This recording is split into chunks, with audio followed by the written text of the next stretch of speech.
Olá, tudo bem com você? Começamos uma nova lição da Escola Sabatina de Adultos também, assim como a lição de jovens. A contexto bíblico está muito boa. Este trimestre falando sobre identidade. Meu plano é colocar aqui no canal também toda semana um vídeo sobre a lição dos jovens, assim como também continuo aqui trazendo o resumo da lição dos adultos. A lição deste trimestre de adultos trata de missão de Deus, minha missão. E ela vai nos fazer recordar de que, de fato, a missão é de Deus.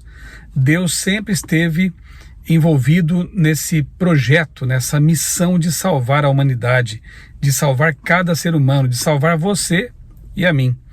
E neste trimestre nós seremos convidados também a nos envolver na missão que é de Deus. Na verdade, nós temos um privilégio de trabalhar com Deus, por Deus, pelas pessoas. Então, lembremos de que a missão é de Deus, de que Ele vai levá-la a cabo no tempo dele, e de que nós temos esse privilégio de nos envolvermos nessa missão de salvar o nosso semelhante, de levá-lo a Jesus e oferecer a oportunidade que nós também tivemos de conhecer o reino de Deus e um dia viver para sempre com o nosso Senhor, com Deus Pai, Filho e Espírito Santo, e também com os nossos queridos. Por que eu falei Pai, Filho e Espírito Santo? A lição ela trata também da pessoa de Deus. Daqui a pouco eu quero ler aqui alguns textos na Bíblia também sobre isso, mas me recordo de um texto muito bonito de Ellen White, em que ela diz que na eternidade, já ali desfrutando da glória, nós, os remidos, vamos nos prostrar e adorar o Pai, o Filho e o Espírito Santo. Veja, já na glória, os remidos adoram as três pessoas que compõem a divindade. Bem, se você crê que Ellen White escreveu inspirada por Deus e de que ela estava realmente tendo uma visão do futuro, já desfrutando ali os remidos da glória, você deverá crer também que a Trindade é defendida, sempre foi defendida por Ellen White. Bem, vamos à lição então. A missão de Deus nos alcança, parte 1. O verso para memorizar é Gênesis 3:9, que diz o seguinte: E o Senhor Deus chamou o homem e lhe perguntou: Onde você está? A propósito, para que eu não me esqueça, se inscreva no canal se não fez isso ainda, acione o sininho para receber as notificações aí de novos vídeos e, se gostar do conteúdo, por favor, compartilhe com outras pessoas. Onde você está? Essa é a pergunta. Será que Deus perdeu a onisciência naquele momento? Não sabia que Adão e Eva estavam escondidos em algum local do paraíso, ali do Éden? Claro que Deus sabia. Deus sabe de tudo. Mas a pergunta aqui é muito mais do que apenas querer saber o local, a localização física de Adão e Eva. A pergunta é: o que vocês fizeram? Qual a sua condição espiritual? Onde você está e para onde você precisa vir? Era uma pergunta muito mais profunda do que simplesmente em que lugar você está escondido.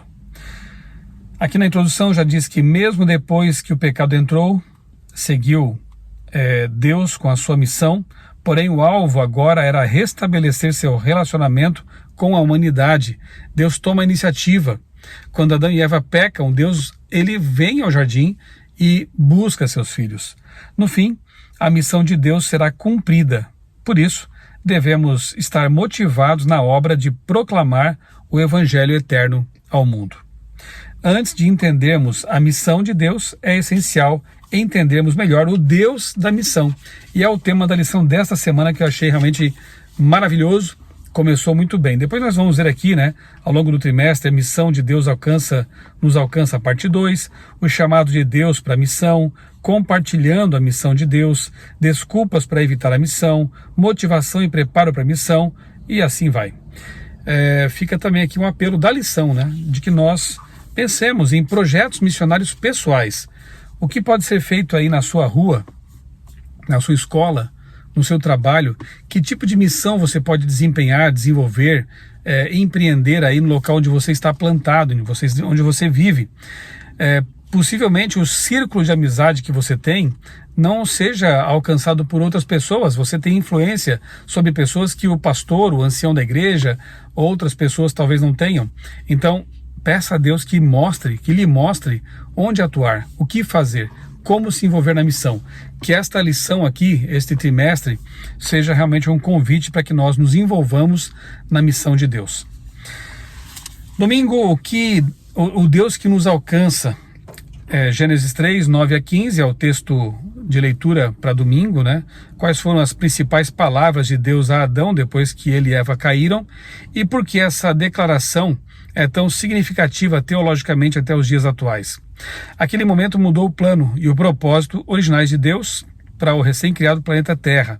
A missão de salvação, que tinha sido concebida antes da fundação do mundo, Efésios 1:4, teria que ser implementada. De fato, né? Deus não foi pego de surpresa pela queda do ser humano. Já havia um plano para caso o ser humano livre, dotado de livre-arbítrio, escolhesse o caminho do pecado, o caminho errado, escolhesse se afastar de Deus. Então o plano que já existia foi executado a partir do momento em que Adão e Eva caíram. E aqui nesse trecho de leitura de Gênesis 3, nós encontramos a pergunta de Deus: onde estás? Onde você está? O que aconteceu? Fale para mim. Deus queria conversar com eles, oferecer o perdão, tanto é que no verso 15, nós encontramos a primeira profecia messiânica na Bíblia, quando Deus promete que, Deus anuncia que a serpente, Satanás, feriria o filho da mulher, a semente da mulher, que é Jesus Cristo, no calcanhar. E, no entanto, esse filho, esse descendente da mulher, esse que veio da igreja, Jesus Cristo, ele pisaria a cabeça da serpente, ou seja, derrotaria Satanás. Então nós encontramos aqui, lá no terceiro capítulo da Bíblia, já a primeira profecia messiânica anunciando o plano da salvação que seria efetivado por Jesus. Apesar da situação aparentemente sem esperança, Deus revelou em essência duas questões na pergunta a Adão: nossa condição decaída e sua natureza missionária. Estamos perdidos e necessitados de salvação. Ele nos busca para salvar e estar conosco. E a tônica da lição é mostrar realmente o Deus agindo, buscando, querendo salvar a humanidade. Deus sempre procurando estar com o seu povo. Segunda-feira mostra isso, o Deus que anseia estar conosco. Aí fala de Abraão, de José, de Moisés, Abraão e seus descendentes. Eu serei o seu Deus, estarei com você, a promessa de Deus a Abraão. Depois nós encontramos aqui José, que acabou sendo levado para o Egito e se tornou uma bênção por lá também. O Senhor estava com ele, diz Gênesis 39. Moisés, eu estarei com você, Êxodo 3:12, ou seja, Deus quer estar com o seu povo. O anseio de Deus é habitar entre seus filhos, os filhos de Israel, na construção do tabernáculo. Então, inclusive nós encontramos, na orientação de Deus para que o tabernáculo fosse construído, ele dizendo assim: me façam um tabernáculo para que eu possa habitar no meio de vocês. Deus sempre quis habitar com o seu povo, sempre quis estar envolvido com o seu povo. E nós encontramos o máximo disso, na lição de terça-feira, o Deus que se tornou um conosco. O Novo Testamento, contudo, nós encontramos ali o desejo de Deus de estar com a humanidade, assumindo uma nova dimensão. Aquilo que foi apenas uma promessa no Éden, Gênesis 3:15, tornou-se realidade por meio da encarnação de Cristo. E o texto para a leitura de terça-feira é Mateus 1:18 a 23, quando encontramos ali o anjo Gabriel anunciando para Maria que ela seria a mãe do Salvador e orientando que seu nome seria Emanuel, dizendo que seu nome seria Emanuel, que quer dizer Deus conosco. E é isso mesmo, Jesus é o Deus pleno que se fez ser humano para conviver conosco. Podemos dizer que ele tabernaculou, é o tabernáculo, é o santuário feito carne e osso. Deus, ele vem em pessoa e habita com seus filhos. Deus sempre quis fazer isso. Ele fez no Éden, fez por meio do santuário, fez na vida dos patriarcas, dos profetas, e em Jesus, de maneira muito especial, Deus então, ele vem e abraça, convive, salva.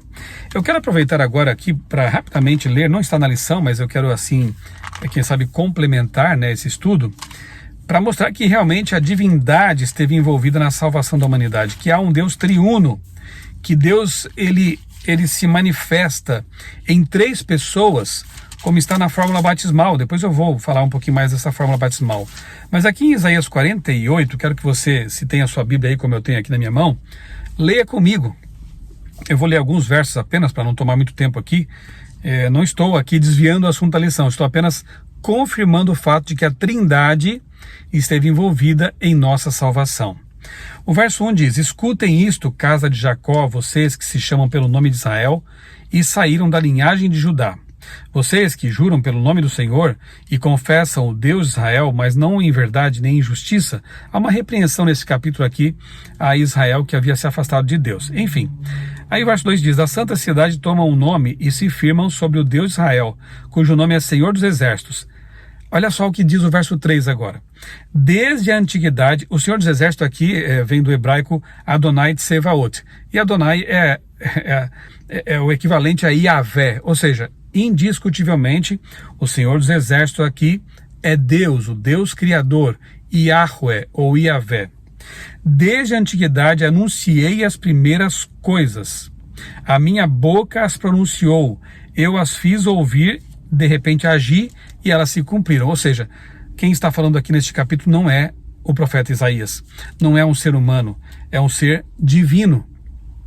Desde a antiguidade anunciei as primeiras coisas. No verso 9 a gente vê uma confirmação disso. Por amor do meu nome retardarei a minha ira, e por causa da minha honra me conterei em relação a você, para que eu não venha a exterminá-lo. Eis que refinei você, mas não como a prata, eu o provei na fornalha da aflição. Por amor de mim é que eu faço isso, pois como seria profanado o meu nome, não darei a mais ninguém a minha glória. Está muito claro aqui então que de fato o narrador aqui é Deus. É Deus, o Senhor dos Exércitos, Yahvé. Mas o verso 12 diz assim, 12 e 13. Escute, ó Jacó, e também você, Israel, a quem chamei, quem continua falando aqui é Deus. Eu sou o mesmo, eu sou o primeiro e também o último. Também a minha mão fundou a terra, e a minha mão direita estendeu os céus. Quando eu os chamar, eles se apresentarão juntos. Quem é o Alfa e o Ômega, o primeiro e o último, aquele que criou os céus e a terra por sua palavra? Se você for a Apocalipse 1, 17 e 2, verso 8, você verá quem é esse Alfa e Ômega, que inclusive, como diz Apocalipse, João, é aquele que esteve vivo e morreu. Ele reviveu, ou seja, o Alfa e o Ômega, o primeiro e o último que estava vivo e morreu e reviveu, não é outro senão Jesus Cristo. E o mesmo João, no seu Evangelho, capítulo 1, verso 3, diz ali que no princípio era a palavra estava com Deus e ela era Deus, e todas as coisas foram feitas por meio dela. Jesus é Deus e foi o criador de todas as coisas. Se ele criou todas as coisas e ele é o primeiro e o último, ele não pode ser criado. Ele é eterno, tanto quanto o Pai e o Espírito Santo. Que capítulo fantástico esse aqui, né? Mas tem mais. No verso 16, nós lemos o seguinte: aproximem-se de mim. É Deus ainda falando, o Deus Jesus, né? Porque aqui nós acabamos de ver que quem está falando é aquele que é o primeiro e o último, e aquele que criou todas as coisas. Portanto, é Jesus Cristo. Ele continua dizendo: aproximem-se de mim e escutem isto. Desde o princípio não falei em segredo. Desde o tempo em que isso vem acontecendo, tenho estado lá.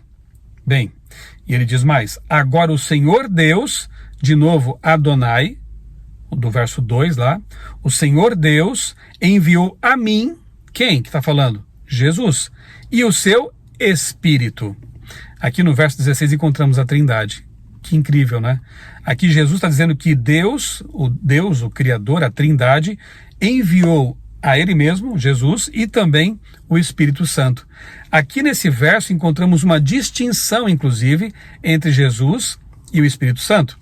Há pessoas que creem erroneamente que o Espírito Santo seria apenas uma manifestação de Jesus, ou o próprio Jesus, que aparece de uma outra forma. O Espírito Santo nem existiria. Veja, aqui não é o que diz o texto inspirado.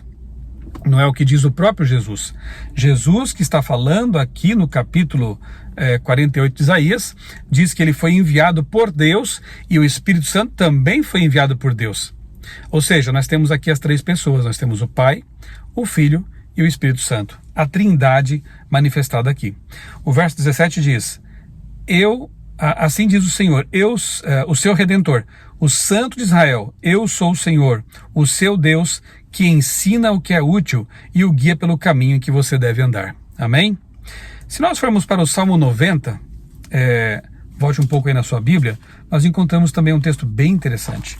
Salmo também não está na lição, é só um complemento aqui, né?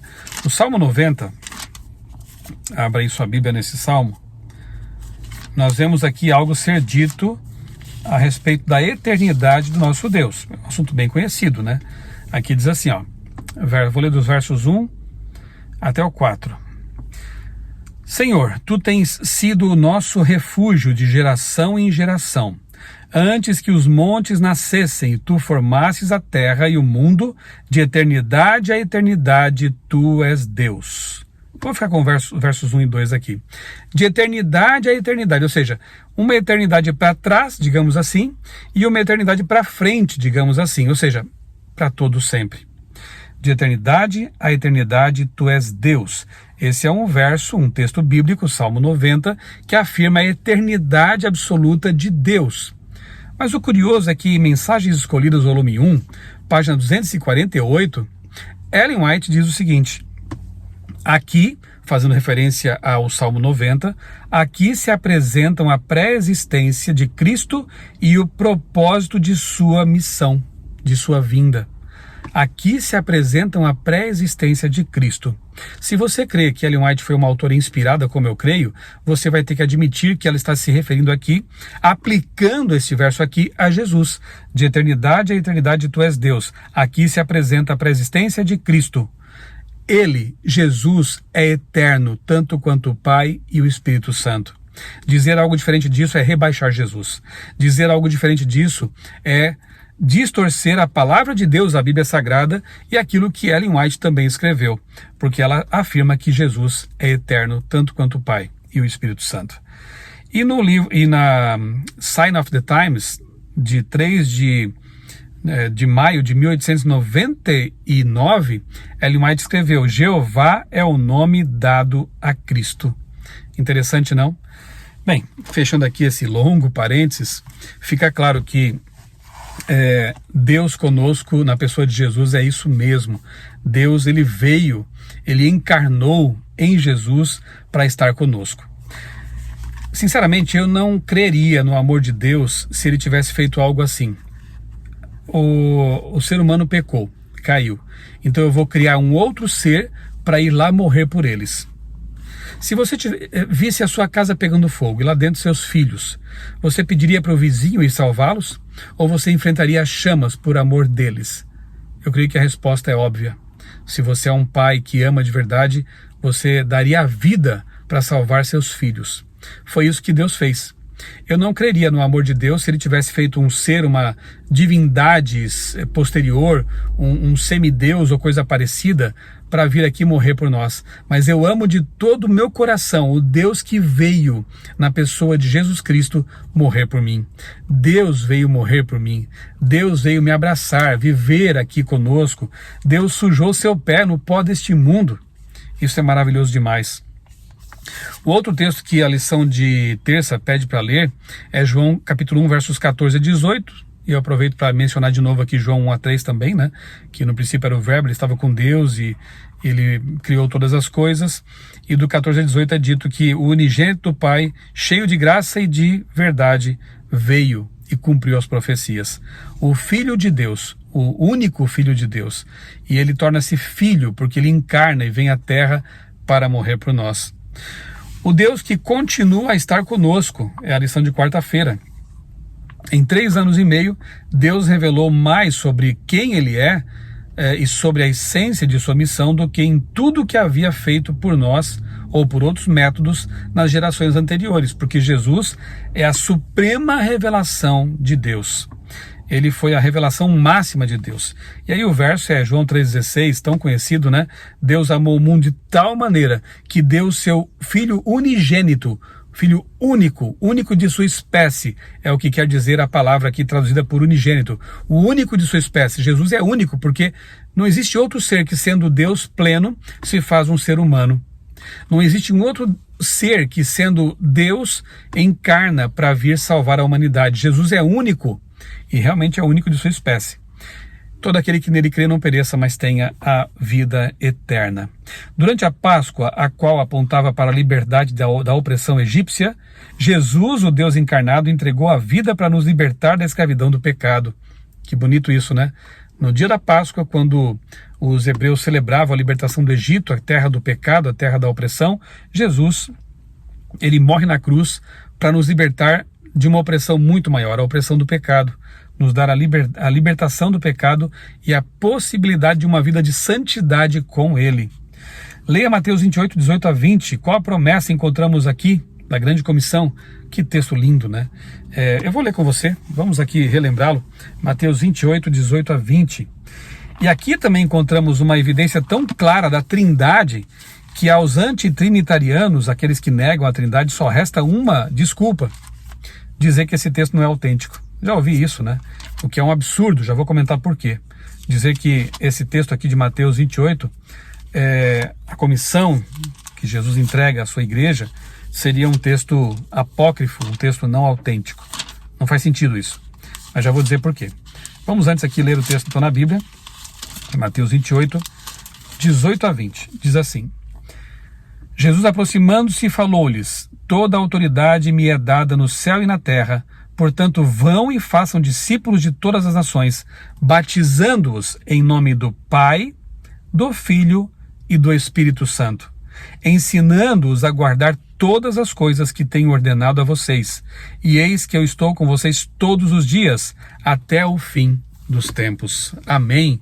Louvado seja Deus por essa promessa maravilhosa. Estarei com vocês todos os dias, até o fim da história deste mundo de pecado. Veja, batizem em nome do Pai, do Filho e do Espírito Santo. Um texto tão claro, assim como Isaías 48, que eu acabei de ler, Mateus 28, deixa claro que existem 3 pessoas na divindade. Alguns dizem, mas esse texto aí então não pode ter sido escrito por Mateus, é um texto apócrifo. Bem, estudos mostram, né, com base nos manuscritos, de que esse texto é sim autêntico. Eu vou deixar aqui na descrição deste vídeo um material para que você possa estudar, tá bem? Confira ali. E para completar, para arrematar, Ellen White diz que essas palavras foram proferidas pelos lábios de Jesus. Não só é um texto inspirado, como foi dito, pronunciado pelo próprio Jesus.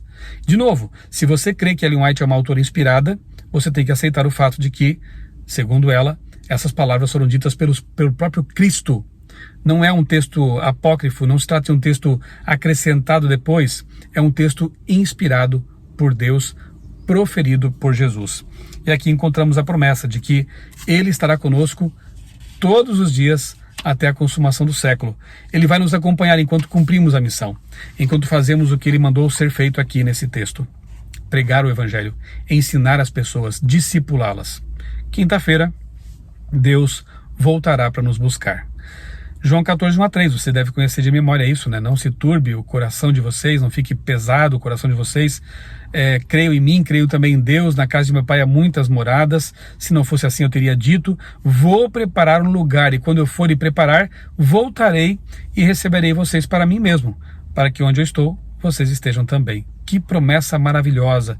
Deus não se contenta em se revelar por profetas, Deus não se contenta em se revelar por várias formas que Ele tem usado para se revelar, e tampouco por meio da encarnação de Cristo. Ele quer mais.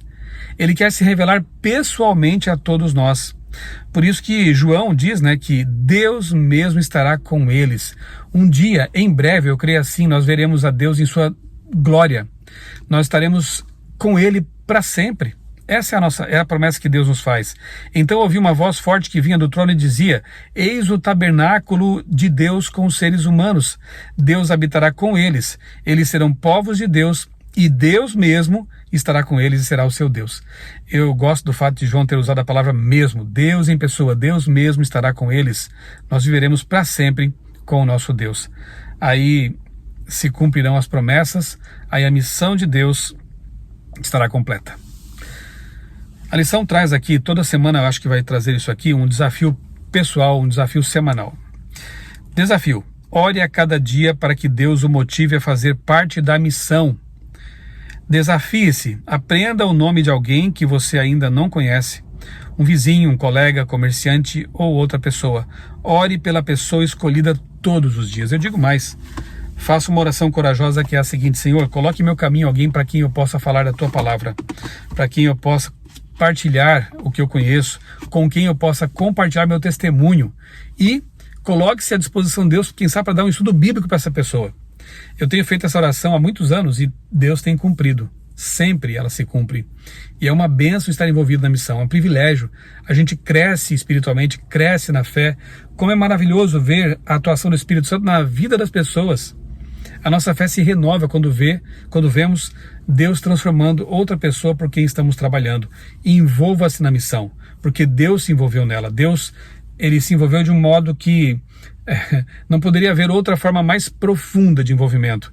Dar-se pela missão de salvar, dar-se na morte, de cruz.